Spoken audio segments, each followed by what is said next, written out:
കേരളം ചാനലിൽ സംരക്ഷണം ചെയ്യുന്ന കുടുംബശ്രീ ശാരദ എന്ന സീരിയൽ മലയാളി പ്രേക്ഷകർക്ക് ഏറെ പ്രിയപ്പെട്ട ഒരു പരമ്പരയാണ്. കുടുംബശ്രീ ശാരദയിലെ വിഷ്ണു എന്ന കഥാപാത്രമാണ് പ്രബിനെ ഇത്രയും അധികം പ്രശസ്തനാക്കിയത്. എന്നാൽ താരം ഈ പരമ്പരയിൽ നിന്നും പിന്മാറുന്നു എന്ന വാർത്തകളാണ് കുറച്ചു നാളുകളായി പുറത്തു വരുന്നത്. ഇപ്പോഴിതാ ആദ്യമായി പ്രബിൻ തന്നെ ഈ വിഷയത്തിന് പ്രതികരണവുമായി എത്തിയിരിക്കുകയാണ്. കുറച്ചു നാളുകളായി ഉയരുന്ന ചോദ്യത്തിനാണ് ഞാനിപ്പോൾ ഉത്തരവുമായി എത്തുന്നത്.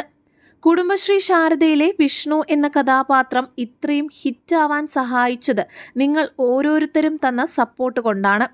കുറച്ചു പേരെങ്കിലും ഇന്നലത്തെ എപ്പിസോഡ് കണ്ടിട്ടുണ്ടാവും.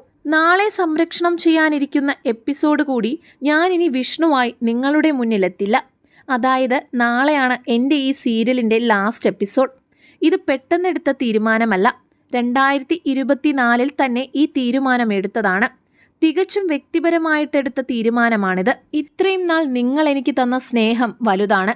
തുടർന്നും ഈ സ്നേഹം ഞാൻ പ്രതീക്ഷിക്കുന്നു എന്ന് പറഞ്ഞുകൊണ്ടാണ് നടൻ പ്രബിൻ സോഷ്യൽ മീഡിയ വഴി തൻ്റെ പിന്മാറ്റത്തെക്കുറിച്ച് അറിയിച്ച് രംഗത്ത് വന്നത്. എന്താണ് നിങ്ങളുടെ അഭിപ്രായമെന്ന് കമൻറ്റ് ചെയ്യുക. ഒപ്പം ഈ ചാനൽ മറക്കാതെ സബ്സ്ക്രൈബും ചെയ്യുക.